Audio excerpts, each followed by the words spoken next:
My ex built a shrine to me and my child. I'm terrified for my husband, but the police won't help. Hi Reddit. I don't even know where to start. This is going to be long and might sound unbelievable, but I swear on everything I love that it's all true. I 32F was with my ex, Nathan, for 6 years. We met in college, and at first things were good. He was smart, charming, and extremely attentive, too attentive in hindsight. I thought I had found someone who would worship the ground I walked on. He was never violent, never raised his voice. But looking back, that was part of the problem. He didn't express emotion like a healthy person. He obsessed. We had a son together, Tim, who's now 6. When I got pregnant, Nathan changed. He became more controlling. He wanted cameras in the house for safety. He wanted to go through my phone because trust is transparency. And he became fixated on the idea that we were some kind of divine family unit, that Tim was a miracle and I was a goddess for giving birth to him. It was bizarre and overwhelming. I left him 2 years ago. It took months of planning, therapy, and a restraining order that expired after a year. At the time, he didn't fight the custody decision. He just cried in court, and I felt a sliver of guilt. But I needed to protect myself and Tim. Fast forward. I met someone else, my now husband, Ryan, 34M. We married last fall. Ryan is everything Nathan isn't. Steady, grounded, emotionally intelligent. Tim adores him. That's when Nathan snapped. The shrine. I found out about the shrine from a friend who lives near Nathan's sister. She was over visiting and saw something horrifying. Nathan has converted a guest room into what can only be described as a shrine to me and Tim. There are blown-up photos of us, candles, our old baby clothes. How he got Tim's first shoes, I don't know, I had them in storage. Printed out texts I'd sent him from years ago. And a dried-up rose from our first date that he somehow preserved under glass. There are pictures of Ryan too, with his face crossed out in red Sharpie. The harassment. Nathan sends flowers and notes to my work every single day. The receptionist jokes that I have a secret admirer. But the notes aren't sweet anymore. They say things like, "Your heart will find its way home.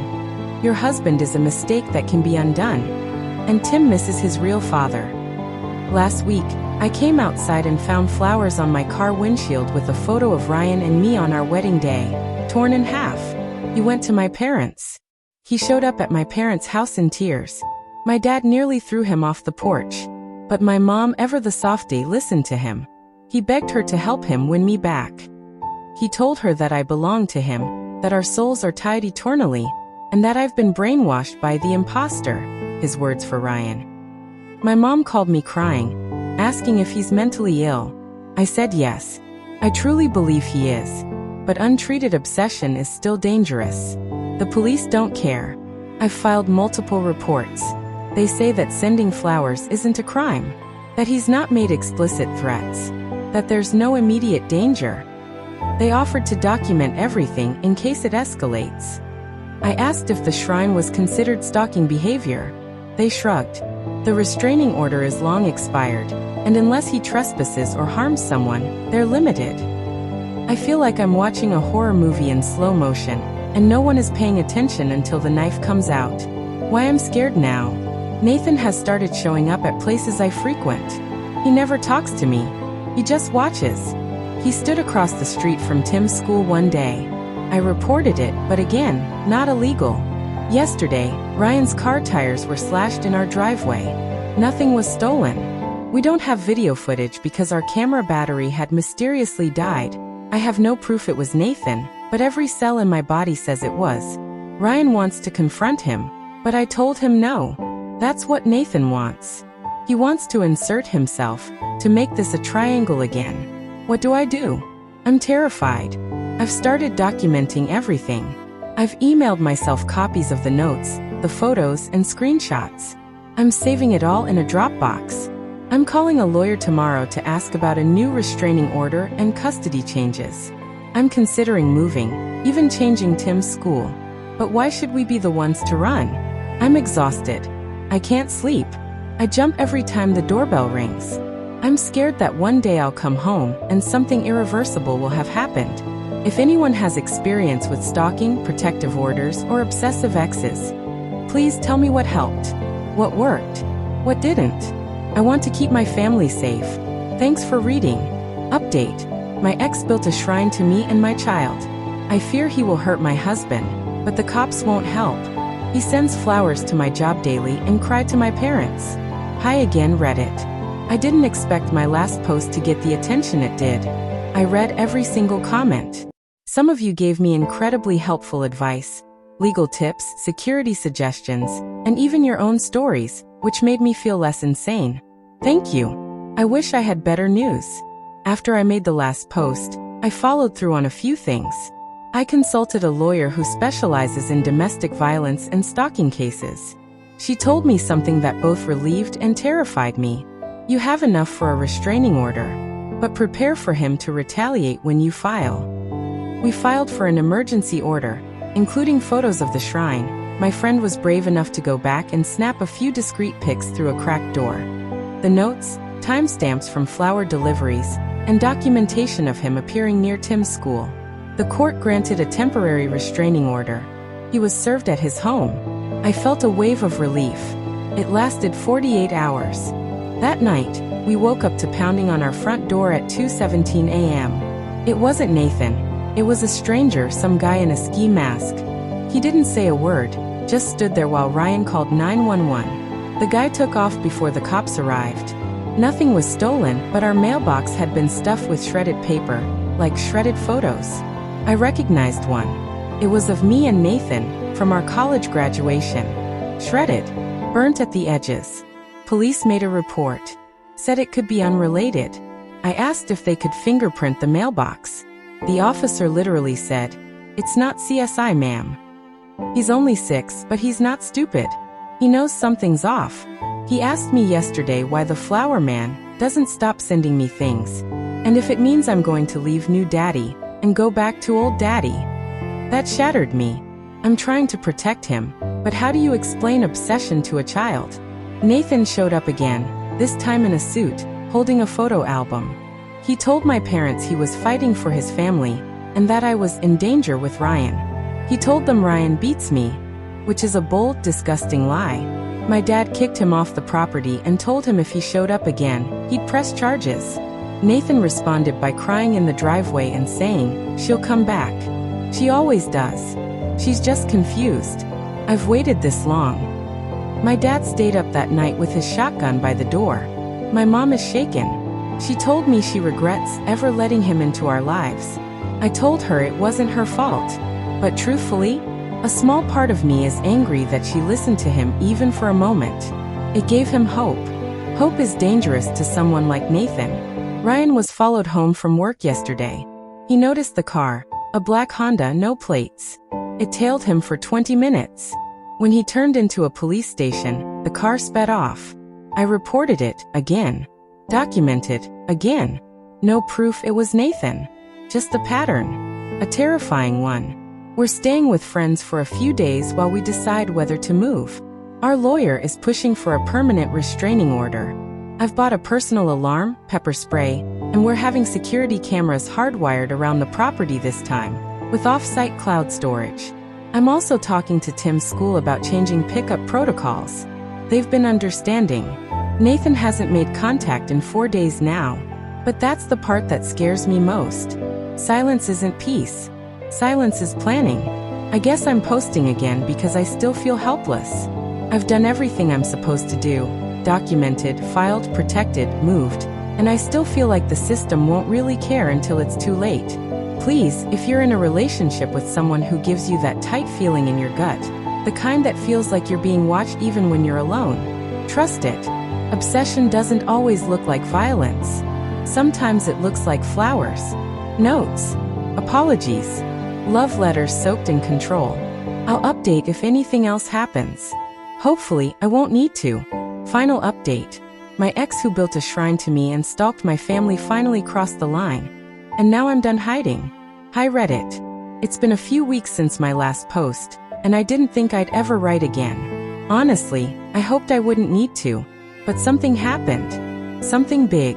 I'm okay, we're okay, but only because of pure luck and a little preparation. If you've followed my story, you'll know the basics. I left my obsessive ex, Nathan, After years of controlling behavior, he built a literal shrine to me and our son, harassed my new husband, sent disturbing gifts, and emotionally manipulated my parents. We got a temporary restraining order, but nothing stopped him. Until now.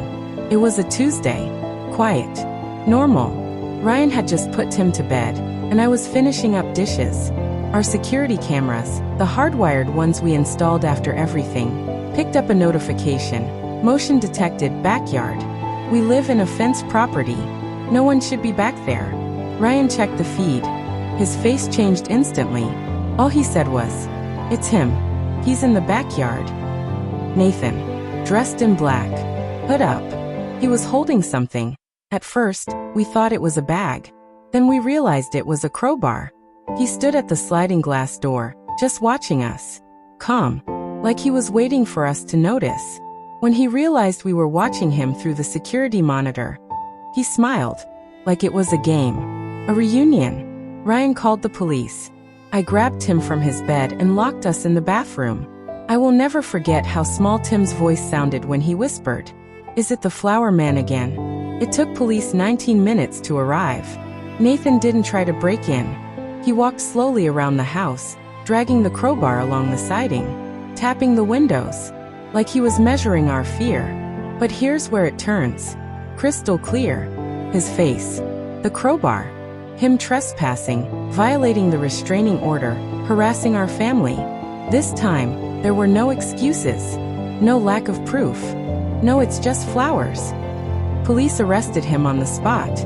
He didn't resist. Just said to the officers, "I knew she'd see me one last time." They searched him. In his backpack, a knife, duct tape, a disposable phone, and a printed photo of me from our wedding day with Ryan. Torn perfectly down the middle. I vomited when they told me. Where things stand now. Nathan is in custody. He's been charged with felony stalking, criminal trespassing, and violating a protective order. They're holding him without bail pending a psychological evaluation.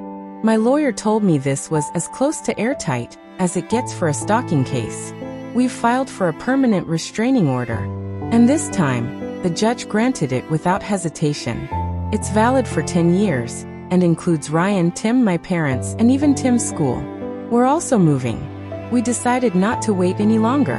We're leaving this house, this city, everything. I know that sounds dramatic, but if you've ever lived under the weight of someone's obsession, you'll understand. I don't want Tim to grow up thinking danger is just a part of life. I still flinch when the doorbell rings. I still check every car that drives too slowly by our street. Ryan sleeps with one hand on my back now. Tim draws pictures of mommy and daddy and a big scary man with X eyes. I cried when I saw that one. But we're safe. We're alive. And most importantly, he's gone. For now. Because I know how these stories go. Obsessive people don't just give up. Even if the law finally cares, I'll never fully stop looking over my shoulder. But I'm stronger than I was before. We all are. If you're reading this and you're in a situation that sounds even a little like mine, please don't wait. Get help.